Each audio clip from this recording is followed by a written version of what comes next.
Hey friends, this is Atif. Hope you're well and welcome to the new update on Beta Finance. After breaking out a very long-term channel, the price line of Beta is again reached the resistance of 65 cents.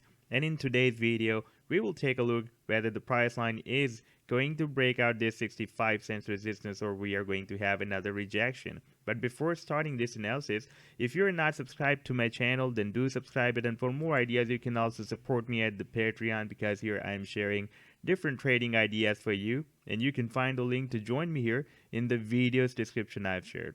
So let's start the analysis, and first of all, let me to show you this daily time frame chart. And we have been watching this channel in my previous so many videos.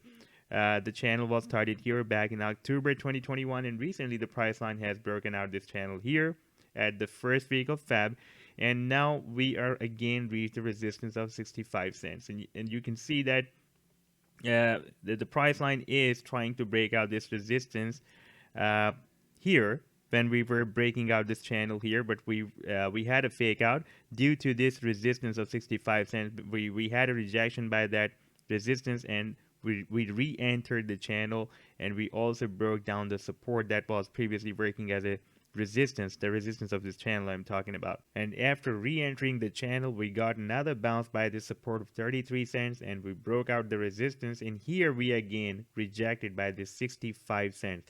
And you can see on the daily time frame we have several rejections, and right now we are again reached the resistance of this 65 cents.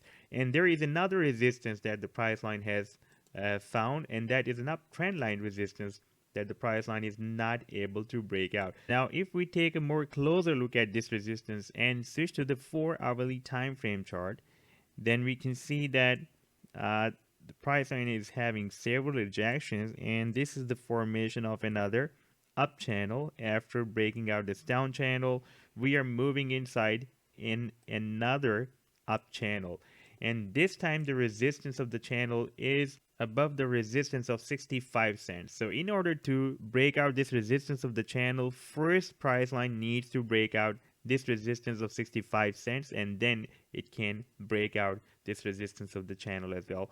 And after breaking out the 65 cents, the probability will be increased to break out the channel as well. Now if we take a look at the target for this down channel that has been formed on the daily time frame chart, the final target can be here at the top of the channel, that is approximately $4.50. That will be really very big move because right now we are at 62 cents approximately. And before that we have several resistance levels as well, like this is 65 cents. That is also another resistance. Then we have another resistance approximately at 82 cents. Then another resistance will be approximately here, that was previously working as a support, and here it worked as a resistance at $1.50. Then here at $2.50, and this will be our final resistance and also our final target as well. That will be approximately here at $4.50. So this was the update so far. I hope that you have liked the analysis. Then do hit the like and do subscribe to the channel as well. And for more ideas, you can also support me at the Patreon, because here I am sharing different trading ideas for you. And you can find the link to join me here in the video's description I've shared. Take care. Goodbye.